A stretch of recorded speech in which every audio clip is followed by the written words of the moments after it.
नाज़िरा में आज हज का तीसरा दिन है और इस दिन को यौम नहर कहा जाता है, यानी कुर्बानी का दिन। जहाँ सारी दुनिया ईदगाह में नमाज अदा कर रही होती है, उस वक्त आपका हज में मसरूफ़ तरीन दिन गुजरेगा।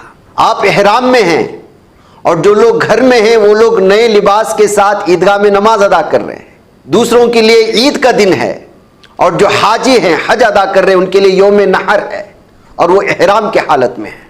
जब हुज्जाज किराम मुज़दलिफ़ा से वापस मिना पहुंचते हैं और हज के अहम अरकान अदा करते हैं, उस दिन के 4 बड़े काम जो है उनको अदा करना है। सबसे पहले रमीए जमरे अक़बा, बड़े शैतान को कंकरियां मारना।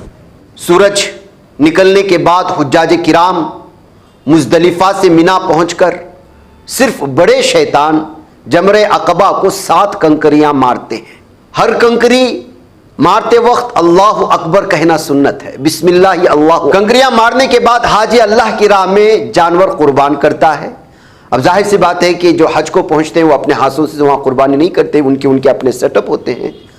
वो अपने मुताल्लिक़ा जो उनके ज़िम्मेदार होते हैं उनको फ़ोन करें, उनको बताएं कि जो है हमारा कंकरियां मारने का जो अमल है वो ख़त्म हो चुका है। तो उसके बाद जब उनको कंफर्मेशन हो जाए तब उनको जो है सर मुंडवाना है और बाल कटवाना है, जिसको हलक या कसर कहा जाता है। कुर्बानी के बाद मर्द हजरात सर के बाल मुंडवाते हैं, हलक या छोटे करवाते हैं। ख़वातीन उंगली के एक पोर के बराबर बाल कटवाती हैं। इस अमल के बाद हाजी एहराम की पाबंदियों से आज़ाद हो जाता है सिवाय इज़्दिवाजी ताल्लुकात के। यानी एहराम की पाबंदियों में बहुत सारी चीज़ें होती हैं, उन तमाम चीज़ों से वो सिर्फ यह है कि वो अपने शोहर अपनी बीवी के साथ, बीवी अपने शोहर के साथ इज़्दिवाजी ताल्लुकात नहीं बना सकता।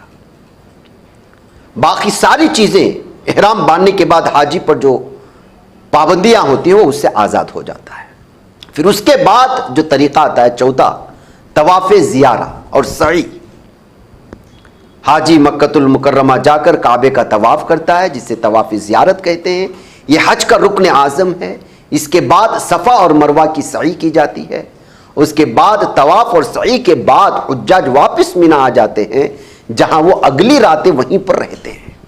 मतलब यह है कि आज के दिन आपको 4 अहम तरीन काम करना है: रमी, कुर्बानी, हलक और तवाफ़। अगर कोई हाजी आमाल की तरतीब में भूल चूक कर बैठे तो गुंजाइश मौजूद है, मुताल्लिक़ा वहाँ कोई भी आपके पास आलिम दीन होते हैं तो उनसे पूछ लें।